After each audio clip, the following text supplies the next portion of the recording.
오늘 우리에게 주시는 하나님 말씀은 갈라디아서 3장 19절부터 29절까지 말씀입니다. 갈라디아서 3장 19절부터 29절까지 말씀입니다.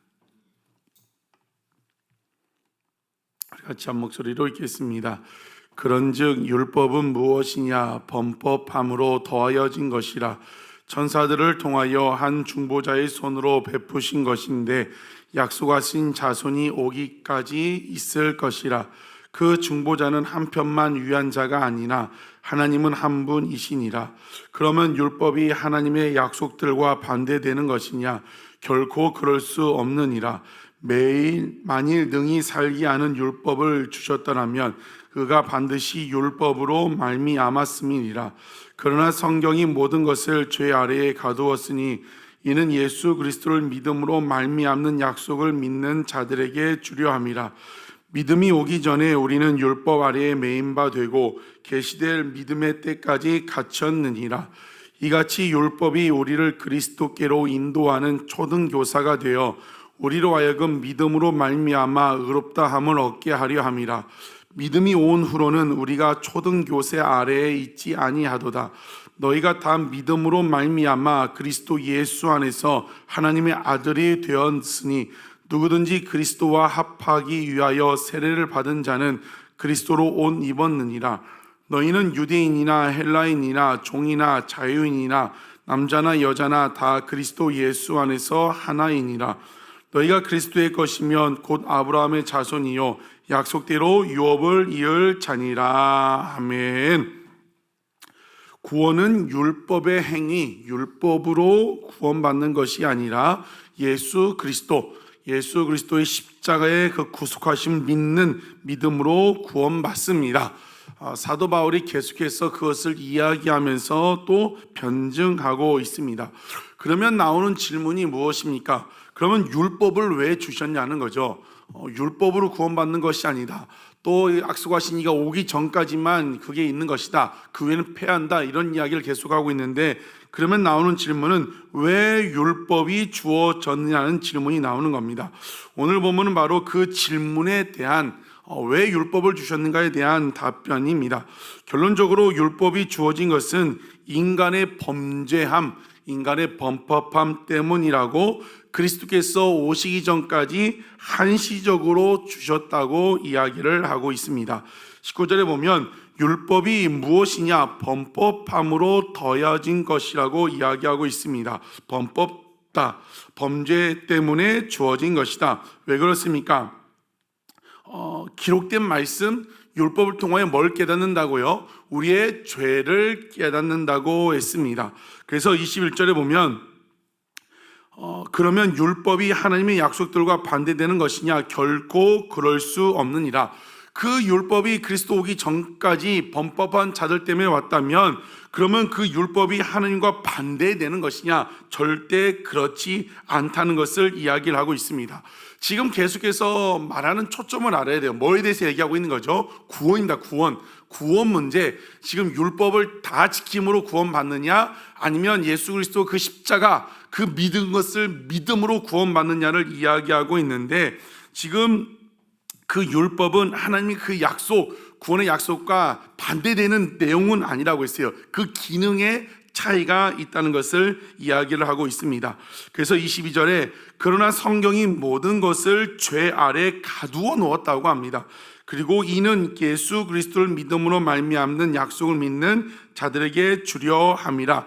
이것은 무슨 말을 이야기하고 있냐면 율법을 통하여 무엇을 깨닫게 해준다고요? 죄. 율법은 죄를 깨닫게 해주는 기능이라고 했습니다. 그런데 그 율법을 통하여 깨달아지는 죄, 율법을 통해 드러난 죄를 인간 스스로 해결할 수 있습니까? 없습니까? 인간 스스로는 해결할 수 없습니다. 그래서 그 죄인된 인간들에게 뭐가 필요한 거예요? 은혜가 필요합니다. 우리는 그 율법을 통하여 드러난 그 죄의 문제를 우리로 스스로 해결할 수 없는 거예요. 그래서 누구를 갈망하게 되는 거예요? 그리스도를 갈망 안 하게 되는 거예요. 말씀을 통하여 이 문제는 내가 해결할 수 없구나. 그래서 예수 그리스도를 갈망하게 된다는 것이 오늘 이 본문의 핵심이라는 것입니다. 여러분, 우리가 말씀을 읽을수록 묵상할수록 무엇이 깨달아집니까? 말씀을 제대로 읽는 사람들, 말씀 묵상을 꾸준히 하는 사람들은 나 잘났다고 높아지는 사람은 하나도 없습니다. 말씀을 읽을수록 무엇이에요? 나같이 부족한 사람이 없는데 내가 낮아지고 죄인인 것을 깨닫게 됩니다. 그래서 말씀을 읽을수록 깨달아진 사람은 결국 무엇을 고백해요? 예수의 은혜가 아니면 단 하루도 살아갈 수 없다. 예수밖에 없다는 것을 고백하게 된다는 것입니다.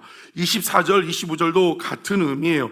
이같이 율법이 우리를 그리스도로 인도하는 초등교사가 되게 한다. 이 율법을 통하여 죄악 깨닫고 누구로 인도하는 거예요? 예수 그리스도께로 인도하게 되는 역할을 한다고 이야기를 하고 있습니다. 여러분, 정말 우리에게는 예수님 한 분밖에 없습니다. 예수님 밖에는 없습니다. 예수님이 아니면 단 한순간도 살아갈 수 없는 연약한 존재입니다. 그래서 우린 날마다 그 은혜를 갈망해야 한다는 겁니다. 우린 죄인인 거죠. 사도 바울이 그래서 뭐라고 고백합니까? 나는 죄인 중에 괴수라고 고백하는 겁니다. 죄인 중에 괴수가 무엇입니까? 내가 가장 나쁜 사람, 죄인 대장이라는 것을 이야기하고 있습니다. 여러분, 말씀을 통하여 내가 죄인 중에 괴수인 걸 깨닫는 사람이 누구를 판단하고 누구를 비판할 수 있습니까? 내가 제일 낮은 사람인데, 내가 제일 죄인 중에 괴수인데, 사랑하는 성도 여러분, 우리는 예수님밖에 없습니다. 예수로 살아갈 수 있는 우리가 되기를 주님의 이름으로 축복합니다. 십자가의 은혜가 아니면 단 한순간도 살아갈 수 없다는 겁니다.